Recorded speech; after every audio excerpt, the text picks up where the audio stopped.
to Craig Houston Talks To, episode 6, and I'm down in London town. Great guest for you today. Before we introduce the guest, just need to thank a few people that helped make this possible. Obviously, we've travelled down here, renting a studio down here, and if it wasn't for these businesses, we simply wouldn't have been here. So thanks very much to George Smith Roofing from Irvine, to EW Executive Travel, to the Wise Man Again from the East, and Sadler's Cellar in Falkirk, who are King William wine stockist and ship worldwide. And a massive thank you to W from Bermondsey and from Big F from Rangers. They introduced us, made this happen, so thanks very much to both of them. And as I say, if it wasn't for all those people mentioned, we just simply wouldn't be here. So without any further ado, it gives me great pleasure to introduce, that's surely going to be one of my favourite guests I think ever, Roy, the Lion of London Bridge. How are you, mate? Nice to meet you. And, Okay. mate, as I say, it's a total pleasure and an honour having known your story from 6 years ago. Yeah. And most of the people I know up in Scotland, hat off to you, what you've done during that day. You've got a lot of following up there, mate. Yeah. A lot of people. Yeah, a lot of nice messages over the last 6 years, which is So I've made the amount of people have been in contact with me. Oh, great, good to see Roy. Absolutely fantastic. So to get us started, Roy, if you could maybe just tell us a bit about your life pre-London Bridge. You know, where you were brought up, school, that sort of thing. And brought up in the Ledbury Estate. Born there, 1969, in Peckham. Lived there most of my life till the age of about 20. So I brought up in Peckham area most of my life. Went to school in Peckham, St Francis School, St Thomas's. Also followed Millwall since the age of about 11 or before. Was that an option for you, or was it everybody your friends? It was an option because it was the closest one to us. Probably the worst team in London at the time. But it's the closest one to us and it's stuck with us ever since. And that was from an early age.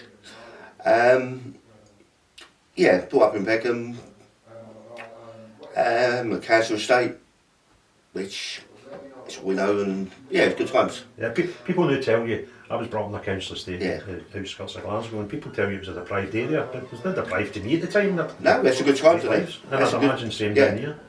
I think it allows you to live life sometimes. Yeah. So that's you, and then running a normal life, enjoying your football, going to football, walking away, doing different jobs. Yeah, started work 16. Big company, there for 20 years. A normal guy running a mill, and then bang, 6 years ago. Yeah, 6 years ago. I mean, before that, I was living down at Wales, staying at someone's place, just having a few problems, relationship problems, but someone put me up. 2 weeks prior to that was the Millwall victory at Wembley, where I was staying at London Bridge. So that was quite, that was quite good. I'd been in the first division since then. But 2 weeks after that was obviously the terror attack, which, changed my life a little bit. Which 8 people died, 47 injured.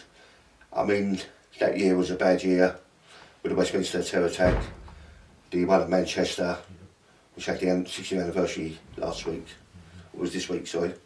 And then obviously the London Bridge one. So 3 terror attacks within months. It was bad. It was a situation where it could happen every week. But it happened to me, and he lost my life for it. I was stabbed many times that night. I'm saying 8 people lost their lives, 47 people got stabbed within 8-10 minutes. By 3 terrorists. And just, I know it's not a pleasant subject for you, Roy, but I know a lot of people are so interested in your story. Could you just run through sort of your chronological order of that night from, I know you were out before it, I've watched some other interviews you've done and you were out to watch Champions League, was that right? Yeah. And then you moved from pub to pub and you'd ended up in this restaurant, so could you maybe start from then and the lead up to... it was a lovely day. I think it was the hottest day of the year that day. The derby was on. I had a little win on the derby, which was quite a thing. I had some money to go out with that night. We played some, I think the Champions League was on. Can't remember who played in there, but so we played some up match early on to watch the Champions League. So that was good, but everywhere was packed around there. All the pubs were jammed like solid. So we watched the Champions League. We left there at half time because I had to pop home quick, get changed, get some more money, come back out. The people I was with, they've already left to go to another pub, so I had to go and find them. And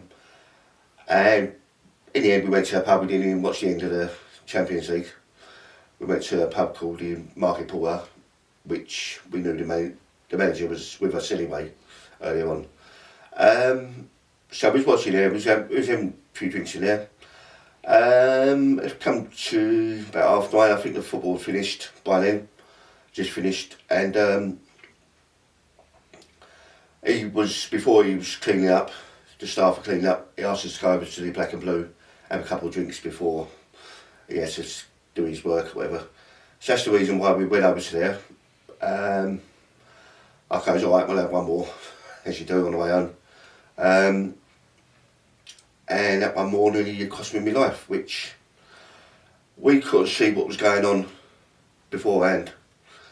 We was just enjoying a little couple of drinks at the bar, at the table there.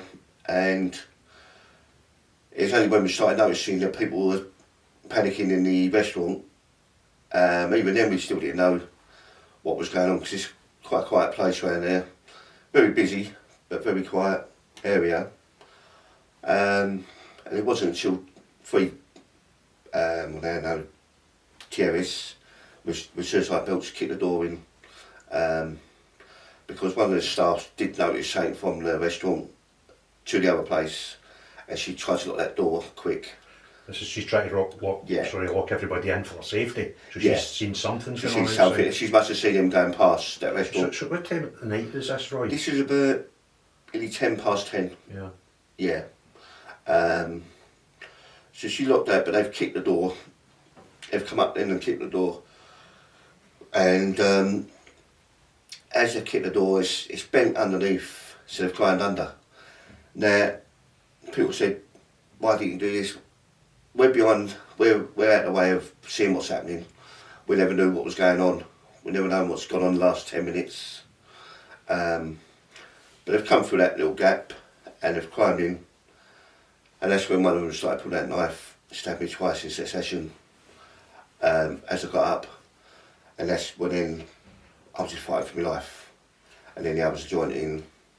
And I am just fighting for my life. It's one of the things you have to do. You're gonna die anyway, I think. But luckily, I have got out there and tell the tale eventually. Okay. I got stabbed about 8 times, slashed all over. But looking back 6 years, I survived it. Yeah. We'll come across in a minute about the mental side of it, the post-traumatic stress disorder. Yeah.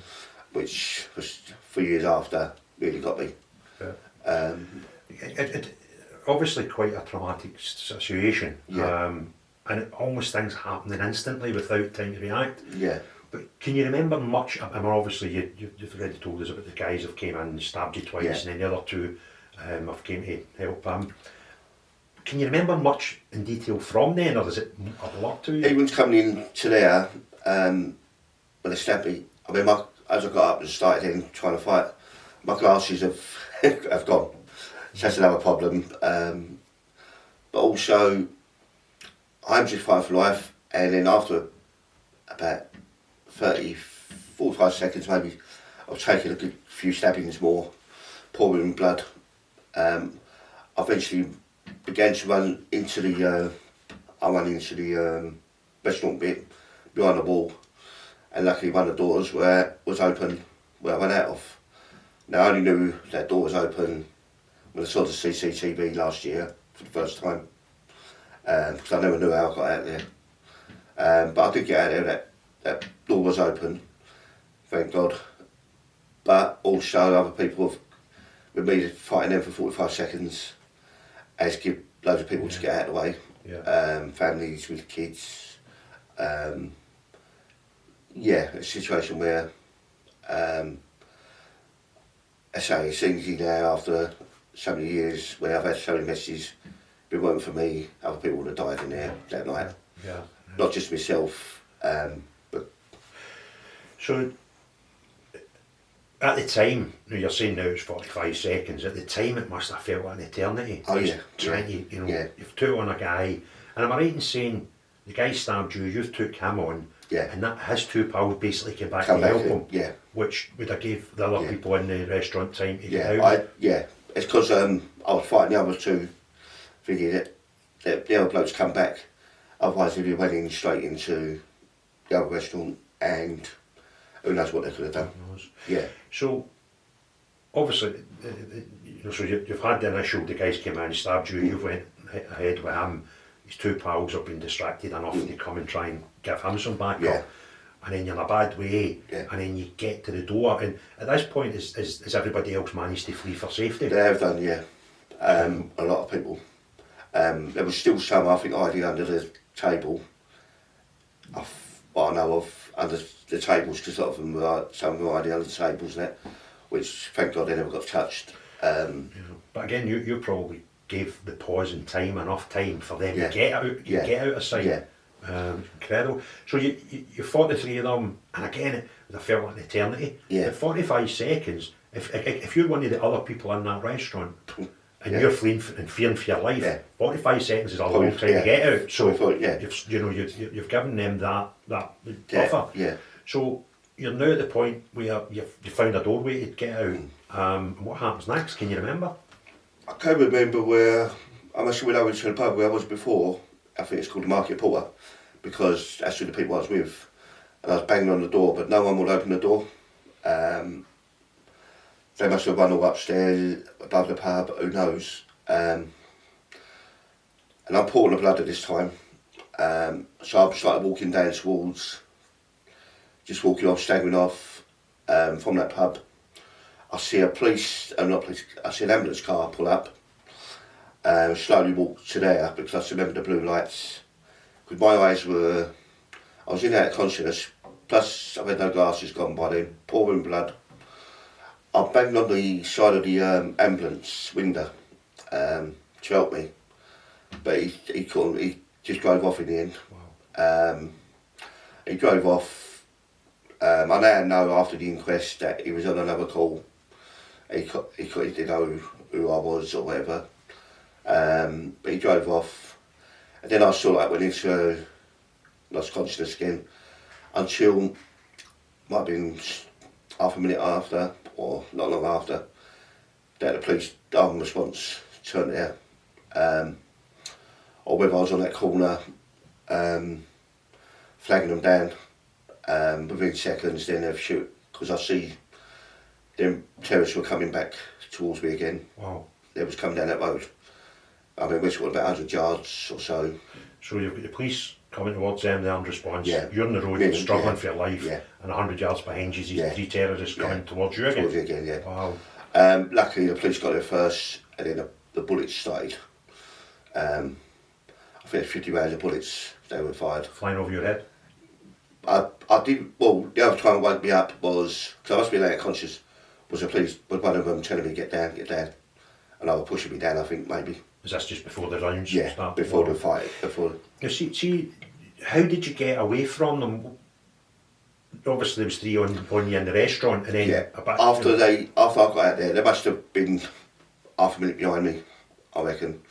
But there's three plainclothes Bill police officers turned up. I've seen that on a YouTube thing where they went back and forwards. The police tried to stop them, and they run the police. So the police run away, and we're talking about another half a minute before they got shot. Wow. Yeah, the police run away. So what caused them to take their attention off you? Did they think they had done you in? Maybe they had three police officers. Oh, of course they've died. Maybe give me 15 seconds. Wow. Yeah. But they run them back up that alley, the terrace, because they're just plainclothes, just come off duty. They were the first ones there. And within half a minute, the arm response, I think there's three BMWs, they turned this thing, and all you could hear was me get down, and they're firing, and shot all three of them there in front of us. So you're seeing this happening? I'm hearing it. And you're looking at tarmac? Yeah, my eyes are a bit, blurry because I've been out of conscious. Yeah. But I do remember that police, after coming out of there, I remember the ambulance driving away from me, and I just lost all energy again. And I remember the arm response unit telling me to get down, and that loudness of them firing echoed through the market. Yeah. So that seemed like a very long time. Yeah. And apparently, and then obviously I must have been the local police turning up, and I was blue lighted to local hospital very quickly. See, again, probably the hindsight, you mentioned that you've seen it since in CCTV. Yeah. I would imagine you're living that experience from the door getting kicked in to you being in an ambulance. Yeah. Would have seemed like an eternity. Yeah. But in real time, do you have any idea now that you've seen CCTV and stuff, what was this a time scale we're talking about here, Roy? From when I got stabbed? From them coming in the door Yeah. to you getting in an ambulance? We're talking about 2 minutes. Seriously? Yeah, 2.5 minutes, yeah. Wow. But that's your life inside that 2 minutes? Yeah, yeah. Because when the inquest come, they do minute by minute. Yeah. And it was about 2.5 minutes from then. Incredible. I mean, the old situation from when they was on the bridge knocking people over till they got shot was 8 to 10 minutes. That was at the whole Yeah, thing? yeah. Wow. Yeah. Because you see that much footage, that when you see pieces, you think it's going on for half an hour or so. Yeah, yeah, But seems that like whole, that. from the bridge, I think they knocked people down in the car to start with, is that right? And then They crashed a van. until they were shot and, Yeah. and left for dead. Yeah. It was 8-10 minutes. Yeah. And they've killed 8 people 8 people, and 48 injured. 48 injured, stabbed. Incredible. Yeah. And frightening. It's frightening what could have happened. I mean, I believe they was going to Oxford Street, the original plan. It's only when they must have seen the Champions League game finish over. I must have seen how busy it was, where we was. They decided to go back up along the bridge again. I believe with the bridges situation at that time, because there was that one at Westminster, the one at London Bridge, it's they build up speed or something to do these things. I don't know whether that's true or not. Yeah, it's because as there's been 2. Yeah, it's just going by reporters, yeah. But when they got stopped, I mean, I was put in the back of a police car. Now, all I thought I was being stabbed in the side because it kept flashing and flashing and flashing. And yeah, when I got in the police car, the police were saying to me, "Don't touch your ear," because apparently it was hanging off. My ear was hanging off, been stabbed in the neck. But all you feel at the time was this one here. I thought I was in a bad way. Well, I was in a bad way, but I just thought I'd been stabbed once. So you know about this, but you're unsure Yeah, of the the others I didn't have a clue about. injuries. Wow. All I was doing was kept holding that one on my side, which... But the 2 police officers that took me, probably saved my life that quick. They rushing me over bumps, which wasn't nice at this one. No, I can imagine in your condition, any bump right on the road was not a nice place. I look back at the, she did show me the CCTV, kind of the bumps, and I'm banging my head up against her. They're looking at you and thinking, we need to get him into Yeah. operating theatre pretty damn quick. Yeah. You can forgive them for their unpleasant drive, I'd imagine, Roy. So you're in, are you in just in a car, or was it a proper ambulance you're in? No, it's just a proper car, just normal. Just threw you in whatever they Yeah. could to get you to safety. And they got me there, and I said, "Tell me not to touch my ears," and I went straight onto. They was waiting for me there. The main hospital was King's College, where they took all the other people. I think there was 2 or 3 people that went to St Thomas's, and I was one of them, which was the nearest one to us. Yeah. And yeah, they're great, which I can't remember much in there because obviously I was on the, whether they put you on ketamine, was it, or Even adrenaline. Yeah. You don't need many drugs to get you know, it affects your psychology, your health. So, I'm just thinking there, sorry to drag you back, but something's just hit me as I'm talking to you. Yeah. You're saying this whole instant was 8 minutes, 8 to 10 minutes. Yeah. And your part in the instant was Right, two and a half, right? Yeah. So that means they've killed 8 people Yeah. in 5-6 minutes. Yeah. If they kept that ratio up, there was a few people in that restaurant Yeah. weren't going to live, mate. Yeah. So that maybe gives you a bigger wow factor in what you've actually helped create that buffer zone and having the knock-on effect to the people you've saved, because they've killed in 5 minutes 8. Yeah. And then the next 2.5 minutes, because you intervene. Next 2.5 minutes, they could have killed. They could have killed dozens. Correct, but they didn't do anybody. No. Was there anybody that was in the restaurant that was injured? There was one other that was hiding, 2 others that hiding somewhere at the back, was probably watching me getting slaughtered. He was being classed a hero at time to time. He was telling everyone what the terrorists were telling them to lay down and all this, which turned out to be a load of... Nah, didn't happen. And I think as they run out, one of them got caught in the throat by the knife, and another one got a little stab or something. But it's horrible that you're thinking, are these people hiding there, watching me get... but then in the eyes, do people get involved? They're not like every day. It's one of those things where... I think it's big respect for you that in a situation like that, I don't think you have time to... You certainly wouldn't have enough time to get all the information and make a decision and then react. You've just reacted. I've just reacted. You've been into instinct. And other people's instinct might be to go backwards, not go forward. Yeah. In the right way, it probably was. Otherwise your life's going to be... You've just decided on going for it. Yeah. So, can you remember I know you've already mentioned about speed bumps and getting knocked about the car that they've been racing you to. I remember when waiting for a trolley at the other end for us, put me on a trolley. I think they was cutting away at my clothes and all that. But I was in there, I'd say I was in there consciousness, which probably doesn't help a lot of your memory, because no, it doesn't, because there's only a couple of bits I know from after that bit. So I take it they rush you into theatre just to stitch you up and stuff like that? Yeah, I'm not too sure. I think I had to go down for plastics the next day. Right. So can you remember much about arriving at hospital, getting on the trolley? Is it a bit of blood at this point until maybe the next morning and you're thinking, shit, I'm in intensive care here? Yeah. Coming in sort of about 10:30 at night. So you don't know whether it's morning or night. When you sort of like wake up. And then I remember going down again. Well, they must have operated me on that night, hasn't it? Would you have thought? I think so, yeah. You just start shutting your holes. You would have a few holes in you. There's some good. So I can't knock them. Can you remember waking up in a room in the hospital like the next day or that night? Yeah, it was. What the hell's going on? It was intensive care, obviously. Is it CIU? So we had someone there that obviously they're looking at us all the time. And obviously you're ill for a few days after, which was expected. When did you become aware of how serious your condition was, Roy? Probably 2 days after. I mean, probably on a Monday. Coming a Sunday, I probably didn't even know about a Sunday. I'd probably unless you're saying about. I mean, I could have went down Sunday as well. So Monday onwards, I started noticing on my hands bandaged. I went less with my arms. In case it was damaged for life. And when there's no one really up there, because it's a one-arm guard. Because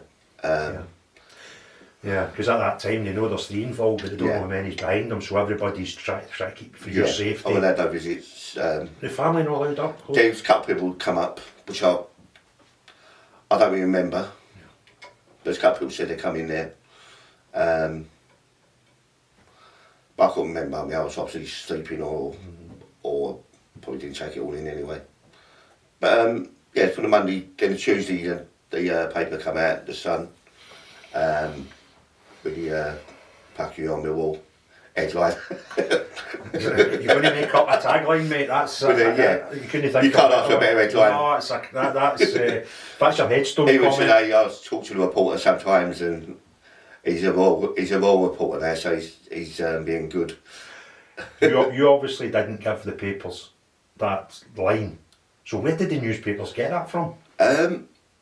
That's something I didn't know until it must have been either heard in the restaurant. I didn't know until last year, till I see the CCTV and heard it on the CCTV. So, a lot of it, that became your catchphrase, and obviously you're in intensive care, you're out the way, you're probably don't know compass mentis till Monday and Tuesday, but this is hitting the papers. Yeah. So somebody must have told them, not you, which is, It's a good way to go, so I might even ask him. It's crazy. Yeah, I might ask him where he got the... because it's a lot of these things, it might be the... I think a lot of it is then faced on social media. Of course. My name started coming out on social media. Yeah. And I think then maybe you might pick it up that sort of way. Yeah. Because I remember as a football fan when it came out, you were thinking, go on man, go on, I don't know you from Adam. Yeah. No, I'm not. The support I've had all over the country from probably every ground, every club. No, it was tremendous. But again, it's not as if you were the one filling that into these papers, where some people might have, that was nothing to do with you, you're still... No, I'm still in a bad way. So around about the Monday, Tuesday, yeah, was it just reading the newspapers that you actually started finding out how massive the situation was? Yeah, how bad the situation was. That must melt your head, mate. Especially being in the room on your own most of the day. You're trying to sleep and you got the nurses come around to check everything, yeah, it was mad, and eventually they did put me in a private room with a telly instead of a ward, just to give me a bit of peace and thingy. I didn't really think too much of it. I just thinking having a couple of little dreams in your head. Is it going to happen again while I'm in here? I mean, you've got security there on the case, which it helps you. But it must be one of the most sort of surreal moments in your life. You sort of wake up, start getting, you're thinking, shit, where am I? I'm in a hospital. Christ, look at the stage. Especially when the day started nice. It's actually the hottest day. You had a win on the derby and you're going out for a few pints, meeting a couple of people, and then surviving for your life. Which helped me all battle. But I spent 10 days in hospital, which was good. I mean, the bandaged me, couldn't move my arms, so I mean, at the end of the day, your arms are useless as well. They're bandaged up. You have to ask people to do anything. Yeah. Incredible, mate. Feed you, have a few drinks. Only for it took like a couple of weeks while I was there. Yeah. Because obviously I couldn't move my hands to cut anything. And yeah, different things. But I think that what you've been through mentally must have been really, really difficult. Just waking up after a day or two or in and out, and then seeing in the Sky Sports news and reading papers and thinking. But then you're thinking yourself, my brain isn't working then. What's happened? Yeah. It's not. No. I remember one thing, but then obviously the rest of it is blank. And till this day, I mean, even going down that road before they got shot, I can never remember any of it. Only but people have told me what way I've gone with their CCTVs. Yeah. I mean, the police took every CCTV from there. Yeah. I mean, every angle's covered. Yeah. It's a shame they haven't showed me everything even to this day, but you never know. I might still fight for that TV show. So, you're in hospital for 12 days. 12 days.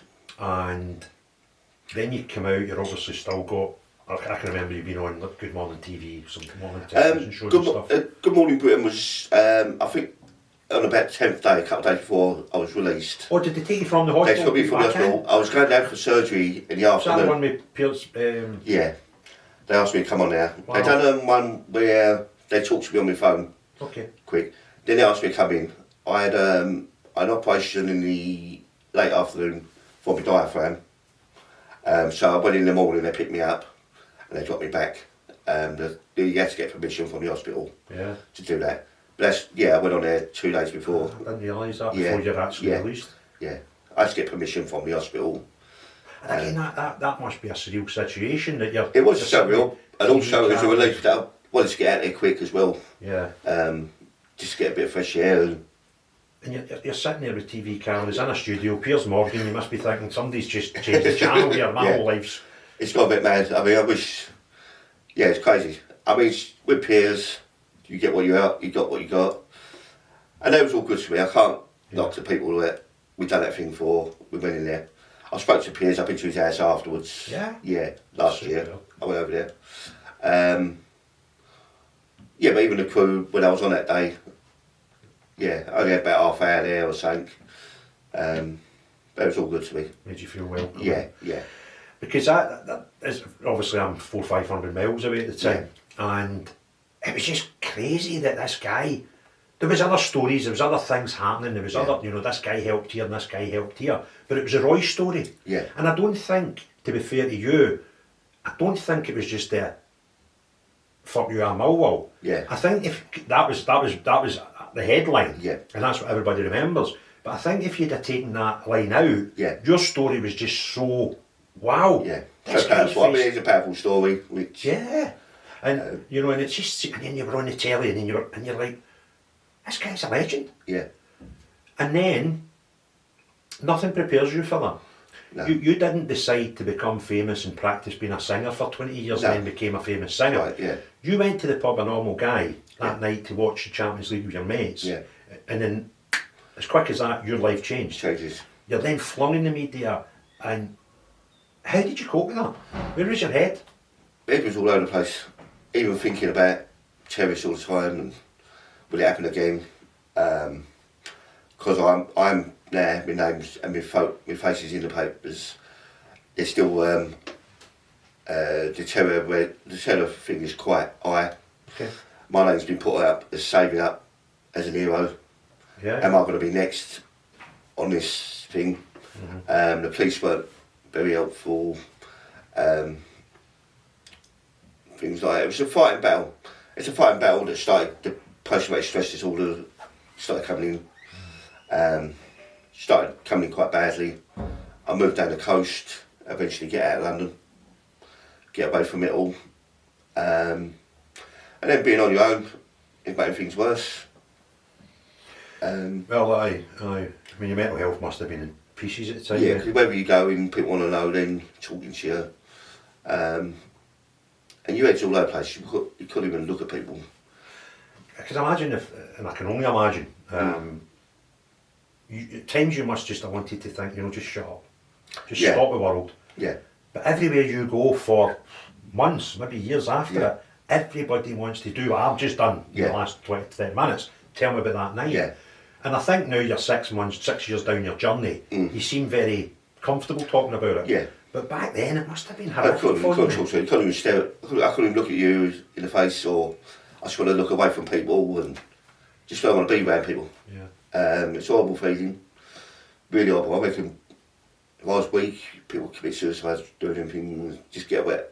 Yeah. Maybe I'm stronger and I'll get stronger again. I don't think there's any maybes about it, mate. If you don't believe you're a strong character after what you went through, nothing will convince you otherwise, mate. And I'm still fighting for things 6 years later. I could have injuries they haven't received from there. Because I had unspent convictions. I'm still going to be fighting for them. But the mental side of it, you're never going to get through it. You still got to have your setbacks here and there. You still got to have your anger at times. You still got to have your phone about, or if you've got the amp. But it does get better. It's something, when all this was going about outside world, where everybody was, you know, fuck you, I'm Millwall and Roy's in, did you have any inclination of what was going on outside in the world? That's right. Do you appreciate what was going on now? The whole place was going right mental. I don't really know what was going on in my bed. That's it. True. And when did you realise that all these people up and down the country were just like Roy's a man? Probably when I went down for a coffee, I said an old woman come up to me and started cuddling me, and is this in the hospital? Yeah. Wow. Started cuddling me and said thank you, and that was quite good. Is this maybe a weekend? Yeah. That weekend I went down to have a coffee and to meet a couple of mates downstairs, and like I say, the old woman getting cut to me. Melt your heart? Yeah, it's nice. Of course. And then you're thinking, how does she know about me? The whole world knew. I mean, we're talking about worldwide. Aye. Hello. And this woman, you must have been thinking, well, how does she know? But I mean, Yeah. it was covered in Australia, it was Yeah. covered in America, it was covered Everywhere. everywhere. Yeah. And you don't know. No. And this wee woman comes up and you start going, well, how does she know about me? And then obviously it starts filtering in that this is a worldwide But it's nice. phenomenon. It was nice, and then you get back at. Then I stayed with my little girls for a little while. I sort of found a place myself, got me a place, and it was nice, just for a bit of help. And then you get stopped all the time and things like that. Even dad's football, going again. People want to know stories. You have to keep telling it. But at that time it weren't that good to tell. Because you weren't in the right frame of mind. Yeah. It would have been a tough thing. I mean, you seem a lot easier. Because yourself, I was trying to get the story right in my head. Yeah, of course. And I'll get out of there. And it was only until last year that I see the CCTV that I knew that I got out of there. You're hearing things in the media and your pals are telling you stories that they know and you're trying to piece the whole thing together. I'm going to ask you a tough question here, Roy, and because of the respect I've got for you, if you're not comfortable answering this one, just no problem. Nod your head. Did you ever get the what they call survivor guilt, the survivor syndrome, where you think, well, why was it not me? Did that affect you in any way? Why is it me that done it? No, why? How come 8 people died and I'm still here? Yeah. You can look at it that way. I know over the years it's got easier, probably how they died, and the coward way of these people done it to them. No, I should have died. 3 of them attacking me with knives. Luckily I fought them at the right time, and I survived it, which was... So you can take the positive out of that. Yeah. Because I know some people in similar situations, like maybe aircraft. Yeah, I mean, 3 against 1, systems. You've got to be stupid to really carry on fighting. Yeah. You can try and get a couple of things in. And maybe that's why you're still here, mate. Yeah. If it wasn't for that struggle you put up, you'd maybe just put one through. Yeah. Like unfortunately they did with several other people that night. But that's good because I've heard of this survivor guilt that some people can have, like 9/11, terror attacks, aircrafts coming out of the sky and they feel really guilty. Yeah. But it's good that you can say, well, I survived it and be thankful for that rather than feeling guilty that you did. I think time takes that does that for you. Over time it does get easier. Yeah. Depends how you want to take life. I mean, I've changed my life around where instead of going to pubs all day, I'll have a couple and things like that. So it does help in one way. You have to slow down in life. What age were you back then? 47. And these guys were what? Late 20s? Early 30s, yeah. You can get a bit of fitness on you there, mate. And they was loads of steroid up. Oh, were they? Yeah, there was on steroids, so they wouldn't even thought how I must have been eating them. They probably just standing there still. Well, you could have hit them a knife and they probably would never. Yeah. And did you get hold of any weight in a chair or anything at any time? I went back the other week. Them chairs are heavy. Is You couldn't even lift them up. So there was no chance of swinging a chair? No, because people say that, why didn't you grab this, why didn't you grab that? It's so quick, it's that quick. It's that quick, right? You've saved your life and numerous There's other stories people's. come out about, And you've done it reacting that quick. Yeah. And the reaction, as already said, but for the grace of God, I don't know how I would react in that situation, nobody does. No. But you could go that way, or you could go back away. Yeah. And thankfully, I think if you went back away, you might not have been here today. Yeah. And there certainly would have been people in that pub wouldn't be here today. That must fill you with pride, mate. I'm proud of some of all the messages I get in. I think if it weren't for you, I'm still alive from people who work there. And That's and fantastic. I mean, I've finally got will be awarded from the Royal Humane Society. They awarded me by royal approval the silver medal, and a nice statement said the untold hero of the attack. Brilliant. Yeah. And that's true. I mean, there was other people that day who have had. There's people there who've got awards bravery awards, medals, even for helping just knowing in there. Yeah. Even my name wasn't even mentioned hardly much in the inquests, things And like that. I don't want to turn a positive podcast into negative, so I'm not going to go down the road of some of the reasons why. But what I'd again seen from 500 miles away was that thing that the British public, the British media are good at. We make somebody a hero, Yeah, and then we want to shoot them down. yeah, And you would need to have been a saint for the 47 years before it, Yeah. for somebody not to find something yeah, that could. But the whole media, the whole country want to put you up on a pedestal at Yeah. 10.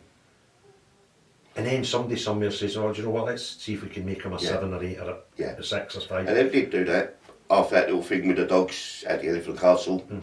That was 6 months prior to that. Why they done that afterwards, as I just come out of hospital, they put that up, me being a racist attack, which I've been followed with on a march. There was a local march going on. I'm walking the dogs, got into an argument. But 6 months, why didn't they do anything about it 6 months before? They'd done it 6 months after. I even got nicked for it. After the Yeah, wow, so after London Bridge. yeah. They showed me, they put a video up online, and then the police called me in, and I got nicked with racial.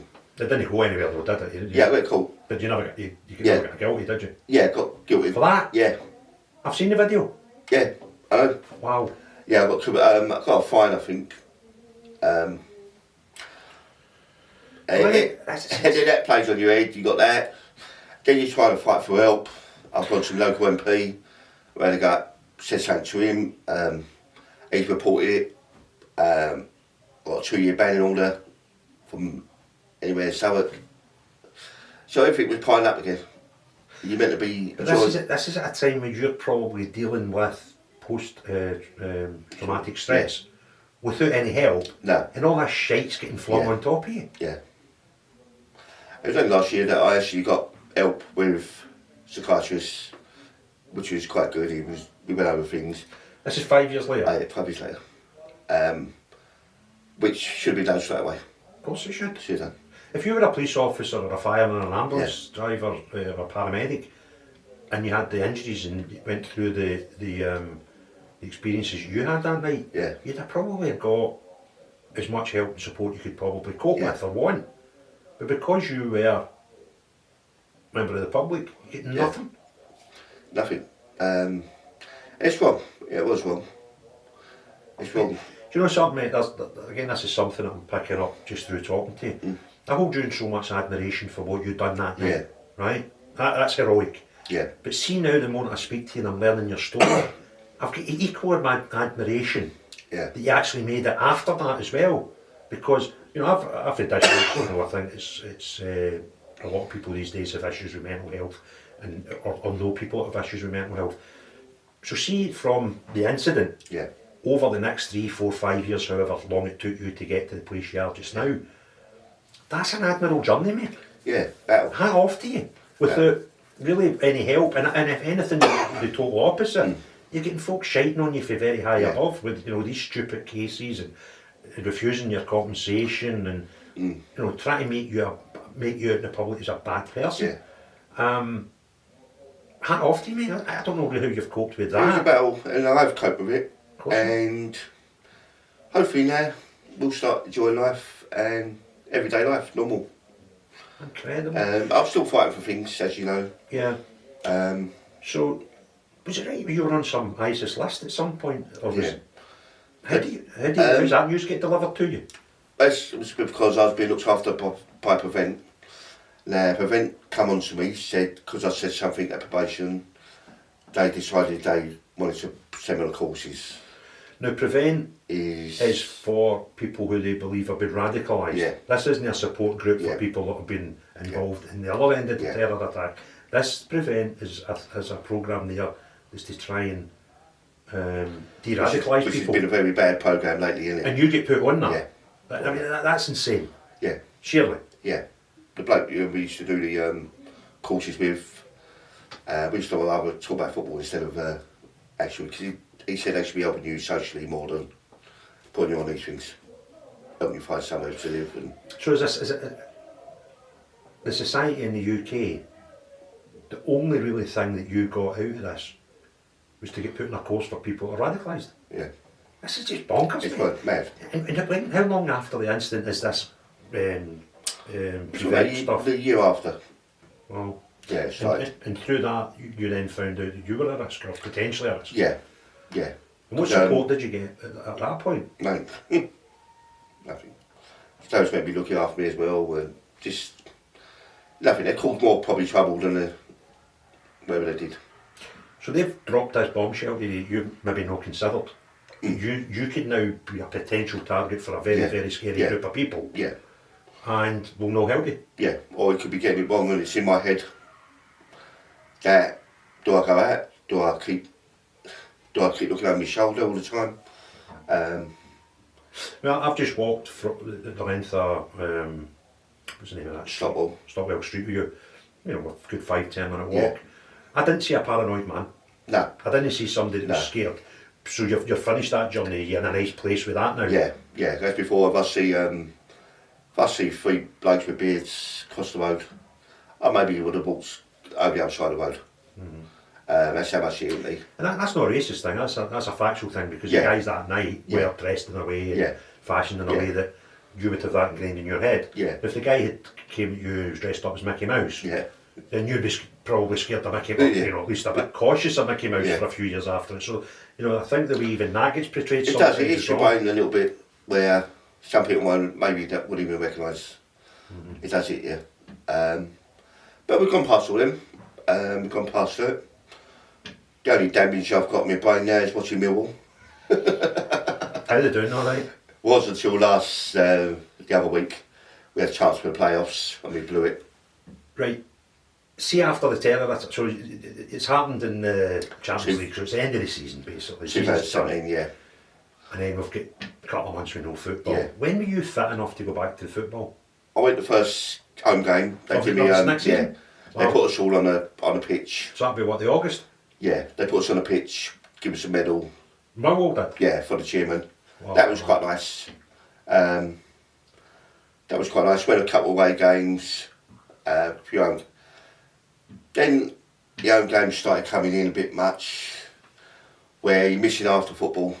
People asking you stories, people want photos, things like that. And you're not enjoying your football no more. Yeah, and people don't mean any harm by it. No, they don't. No. So it's hard to go just. Yeah. But I can get that. I can understand. Yeah, that. because I mean you don't even know the full story in your mind. It's only over the years that I'm picking up things more and more. Yeah. And you just want to get away from it all. But football again. Next year I'll try and go a lot more. I mean, I've got a season ticket. Millwall give me a season ticket for last 5 years. Is that true? If they gave you a Yeah, they give me after 5 years. They give me a season ticket. I've seen some things that Millwall have done recently. Yeah. I mean, I've no secret I'm a Rangers fan, and Rangers are a sort of unique club up in Scotland that we embrace Britishness. Yeah. You know, which is slightly different for a lot of teams up in Scotland. And some of the stuff I've seen recently that Millwall Football Club have done, and I just think that is a proper football club. Yeah. It's a good community football club. And they've done a lot of things. They even had like God Save the King come out singing on the pitch. Yeah. Yeah, we do all that with Armed Forces Day and with respect, the Remembrance Day and all that stuff that our club But stuff like that you're saying, there's clubs that, because of what happened after it and the nonsense that was in the newspaper and trying to take you for a hero at 10 down to a 5 or a 6, there's probably some clubs that would be thinking, need to get Roy at arm's length, but no, just straight in there. Straight in there, looked after me quite well. And they give me 5 years, last 5 years, season ticket. So. And that'll keep going on? Yeah. And the chairman's been like, that first year, he come in, he was on the phone for him for about half hour, chatted to him one afternoon.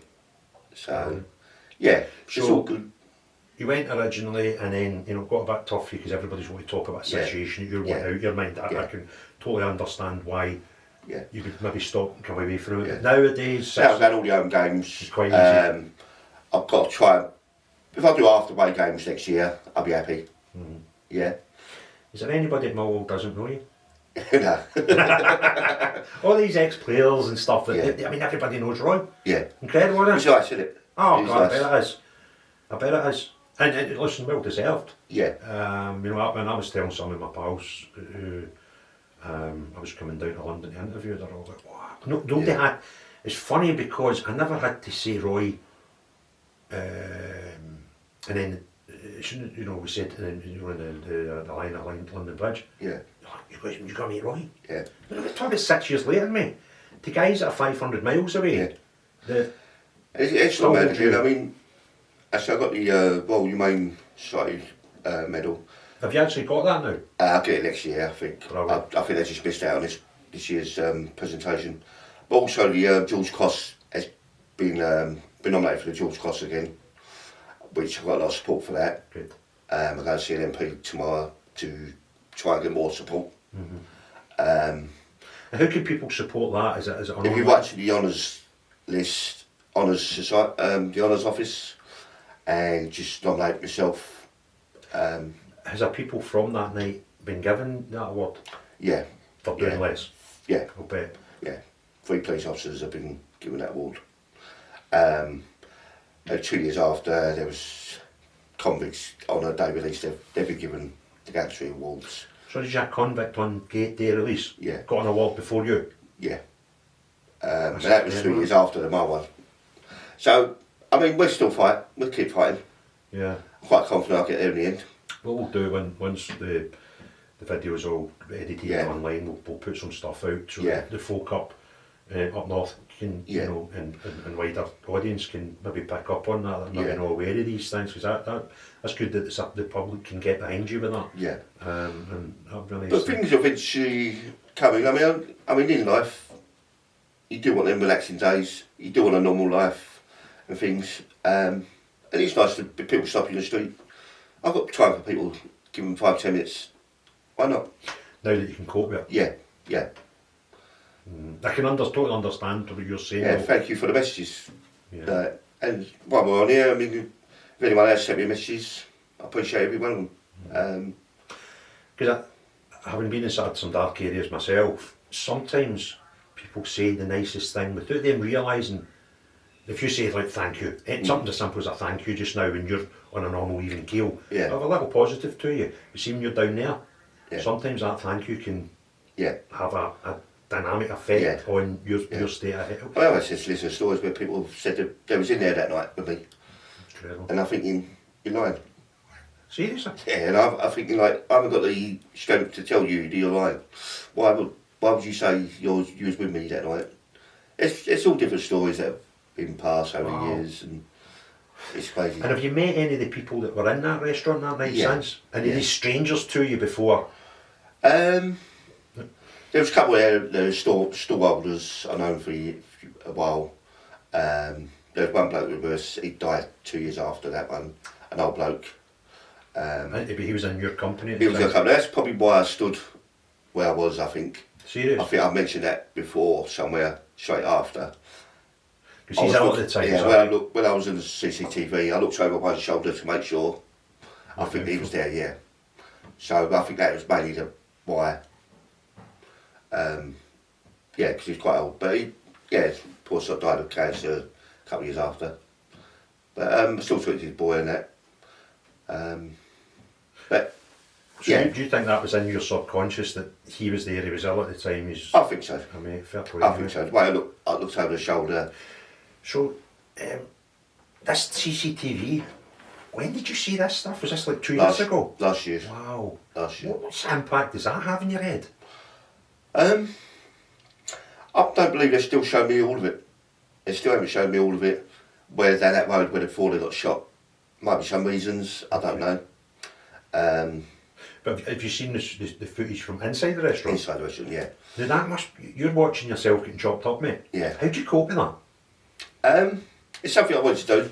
You wanted to do it? Yeah, because my head was in a better place, and it's in a better place now, another year later. I'm prepared, nothing's going to scare me or bother me again. I'm trying to get this in my own head. Yeah. Sitting down, watching a TV screen, watching myself getting stabbed. Yeah. It's just... But then coming out that door, I found out what door I come out of. But even then the police said, we don't know which way you went. What Well, you know what way I went, because... You picked me off the ground 2 minutes later. Yeah. So, I'm saying that I would probably struggle to watch myself getting stabbed. Did you get a bit of closure out of it then? Yeah, I did, yeah. Yeah. Just piecing together And even the getting story. out, even what door I come out of, because I go back there to the market quite a lot. Serious? I walk the dog down Wow. the Thames, and I walk past them doors, not knowing which one I've come out of. It always played on my head. So now I know how I come out of, I know which way I went. And it is a final disclosure, but it still will never go away. It's something I've done right, which should be proud of it. Well, you've been through this traumatic experience, you've tried to piece it together over the years. You then, a couple of years ago, eventually after 4 years, get your watch yourself in CCTV, which I just can't comprehend, mate. I'm struggling with that. I mean, that must have been, but I understand how it helped you. Yeah. And you're saying that you frequently walk by that area again? Yeah, I walked by there. I mean, we were going to have a little drinking there, I think, on the anniversary on the 3rd of June. What with the group that was in it Yeah, that night? no, group I go football with. Yeah, cool. Yeah, a couple of mates I go football with. Well, 20 of us so far, I think. So I'm always walking by that way. I know the stallholders for a long time on there, some of them. Yeah. I mean, it's a bit too pricey to go drinking every day there, but... Is it a bit upmarket now, isn't it? Yeah. It's all changed around there. Yeah, I think a lot of cities are funny that way. We were talking about it coming down here, and there's a lot of areas in Glasgow the same that 20, 30 years ago you maybe wouldn't feel safe walking down them, and now, and now the flats are, you know, £1 million, hundreds of, and in Glasgow money, hundreds of thousands of pounds, which is the same idea as, so it's amazing that the cities to do that. So you're going down here 3rd of June. Yeah. I mean, the first one after I had all the MPs there, things like that, which wasn't nice. I mean, it's the anniversary, but it was more to do with who's there, really. Yeah. People there for a picture. Like Corbyn, Abbott, Diane Abbott and that. They're there for a photo op. Well, I mean, if you've seen the stories after, they're on the same platform as terrorists, which... Yeah, you got to be uncomfortable with that, haven't you? They didn't like it at all. Somebody gave me this nice thing. Thank you, mate, at the station. I've seen some snippets of it. How did the book come about, mate? Last year, I started saying it was better I put on social media again, which I feel comfortable with. And I was being a bloke there who's been trying to follow me for the last couple of years to see if I wanted to write a book about it. I've also had 2 other authors asking me if I wanted to do something. I decided to go with that Dean Rinaldi, which is a ghostwriter. He wants to try and get the book in to make my story, but also turn it into like it's a version for maybe a film or something later in life. He's based in Fatihye, which is in Turkey. Is he? Yeah, he's a retired. He's a ghostwriter. Oh. He's done books on the craze and things like that. Yeah. So I went with him, and I'm happy I did go with him. And we got there last December, just before Christmas. And it was nice going over the thing again, as we are now. Yeah. I mean, that was part of my psychology side of it, to keep going over things. If you remember stuff, it'll make things easier. We did go over it, got the book out of it. Book's gone quite well. Try and get into a bookshop one day, maybe. Yeah. I mean... So, did the process of writing the book help you? Yeah. Going through it. And how long did that process take from, the first interview to the book actually being printed for you? About 5 months. Is that quick as that? Yeah. Wow. Yeah, it did quite quick. We had quite a few video chats, even on the phone. Yeah. Things like that. And yeah, it's gone quite quicker than what I thought. So, would you maybe have a chat for maybe an hour or so, and then, Yeah, sometimes for 2 hours. And then would he sort of write up what came from that and present it? Because he's a ghostwriter, he will put in his own as well. So would you see the book like a few chapters at a time, or did they present you with the full book when it was finished? We went back and forth. Yeah, so we went forward and then maybe back. And maybe ones we didn't miss out.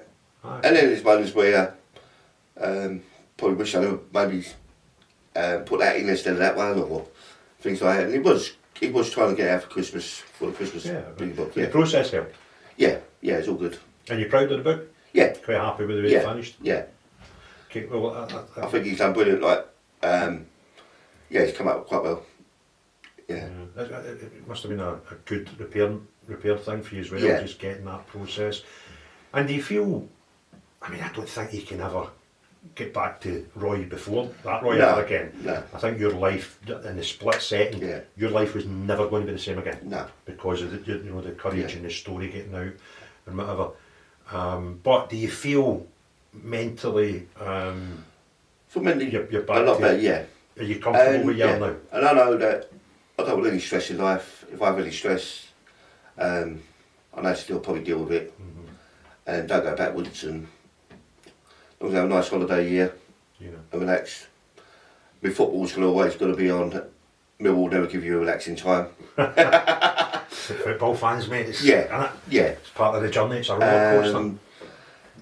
And hopefully try and fight the things I'm entitled to, if I can, and let's say slowly get on life and live a few more years there. Yeah. And if it is a terror attack again, do the right thing. Well, what's the right thing? Well, listen, mate, I think... I mean, like me mate just, sitting here talking to you, I think your split decision was go forward or go back. Yeah. Now that I've spoken to you, I got a better idea of what actually happened that day, and you've seen the CCTV. If you'd went back away, you might not be here today, mate. My mate Aidan brought that book up that day, Learn to Run. Seen the photographs? Yeah. He brought it out next, I think about 2 days after I was in hospital. There's a tip. Learn to Run. No, that's great, mate. And a pal of mine asked me, he said, need to ask Roy, Mad Rangers fan like myself, he's like, does Roy get any favourite Scottish football teams? But the folk in London actually care about Scottish football. No. They don't, do you? No, I don't really, but that's a good one. What was it one I used to look? Yeah, I'll go back for like the 80s time. Yeah. I mean, Majors are always the biggest team, aren't they, really, and things like that. I used to look back at one small one, I can't remember what it is, I will get there, I'll find out what it was. Oh. It used to be in my head, like a team. Aye. I can't remember, it used to be always one there. And well, I'll tell you what, there's a load of guys up in Glasgow that they've asked me to come up there the many Rangers times, fans up there. Without going into names, there's been Mutual Valiers, boy down here, that he's had him twice up in Glasgow. Yeah. Loves it. Just loves it. Yeah. We'll definitely do that maybe next season. Yeah, I'll come up. You need to let me know and we'll put some special one for you, mate. But Roy, I just blown me away. Yeah. Right, this whole process of talking to you. I mean, I think the first time you and I spoke was probably less than a week ago. Yeah. Maybe about a week ago, and that's through W for Bermondsey, Big F for Rangers, and the whole process has been crazy because I was like right away when Big F's like, do you fancy going down and I'm like, what? Are you having a laugh? That's a possibility. To then meeting you, talking to you a couple of times, it's been an absolute pleasure, mate. Yeah. Awe-inspiring. I think your story, if your story can inspire people, then I don't know many stories that can. Yeah. It's frightening. I mean, the next thing probably will be a film. Who knows? You think so? Who's going to play? I've seen Mr. Bean. Come on, mate. What about George Clooney? Maybe. That'd be nice with the little grey bits. He can lose a bit of weight, but we take bit by bit. It does happen. It does happen. If not, it'd be nice. Right. It's just blowing me away. This. It'd be nice to have a reward somewhere later in life and just. You said earlier when we were coming down to the studio that you've got a bit of money about you. One of the things you might do is go abroad. I think so. Would you not miss the Millwall? Yeah, I would. Every other time I come back. Is that right? Just come back a couple of times. Who knows? I mean, I love the hot weather, things like that. It's something that maybe I should have done straight after. You think? Why run away from things? This is your life, this is my life, this is my town. I've lived the whole time. I genuinely don't know how you got from, let's call it day zero, that's the instant, up to sort of year 2 and 3. And as I said, that I've been inspired by your story from that night, which was 2.5 minutes of pure bedlam, right? But see now, getting to know you a bit better, see the story from there over the next 2 or 3 years, that's as inspiring, mate. Yeah. Do you get that? Do you understand that? Yeah. And you've got to have a bit of pride in that you've got through it. I've been through some battles. You've not had that battle with Aegis 3 terrorists, mate. No. You had fucking battles You're for years. battling your head. You're battling your head and answering it back all the time. And I mean, I'm not a psychologist, I'm not a guy that knows much of you personally, but I think looking at the guy that's in front of me today, I think you're there. I don't think you've got... I'm there. And then once I want more now, I want to go more forward, upwards. But I'm never going backwards again. Once you go backwards, it's horrible. So, what's next for Roy? Relax a little bit. Still chasing things up. Have relaxed while the football season's off. I've got an odd day coming up. A couple of weeks. Go to enjoy that. I think that's. I love an holiday. I did have one for 5 years after the terror attack. I've started that one again, and I love them. No, I think you deserve them. Mate. And just take bit by bit. And concentrate on the book, and try and put it out there. And see if any film producers want to pick it up. That'd be amazing, wouldn't it? Yeah, that's a goal for me to pick up. Like, go and do that. That's what the author told me. Go and write off to certain things. Yeah. And push a book forward. Yeah, that would be another surreal moment in your life. Sitting there. Yeah. The opening night, and there's George Clooney sitting. It's gone like that. Fuck you. Do you know what I mean? Can you imagine him? I can't imagine George Clooney doing that, but actually. It'd be better to watch me back, would it? Aye, that would be incredible. Just they could do one with Eddie the Eagle. Well, that's true. Yeah. That's true. Would you be able to call it "fuck you" or Millwall? That's the maddest thing again. And again, I didn't get in my head. And with the George Cost there, if that comes along, which is a possibility, you never know. I mean, it goes another step up, doesn't it? Yeah. Which would be nice after 6 years. No, I think that's a minimum. When you know that other people have got it for less, then it's not you try to push and look for more. Well, then the last one was raw approved. I think it's got to be raw approved now with this one. So, you know, crap they are. They just sign anything off. Aye. So, mate, I can't. I don't think I can put into words how much respect I've got for you as a person. Your story's just incredible.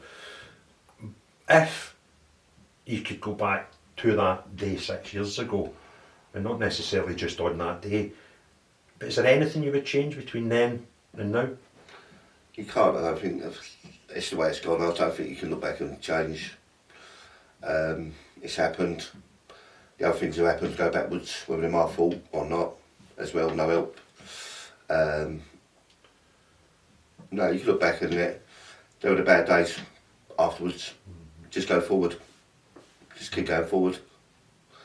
Don't go back to them dark days. Yeah. No, after you, mate. Well, look, Roy, unless you've got anything you want to say. No. No, thanks for having me on your show. Hopefully next year I'll come to Rangers next season. We're Rangers game. Yeah.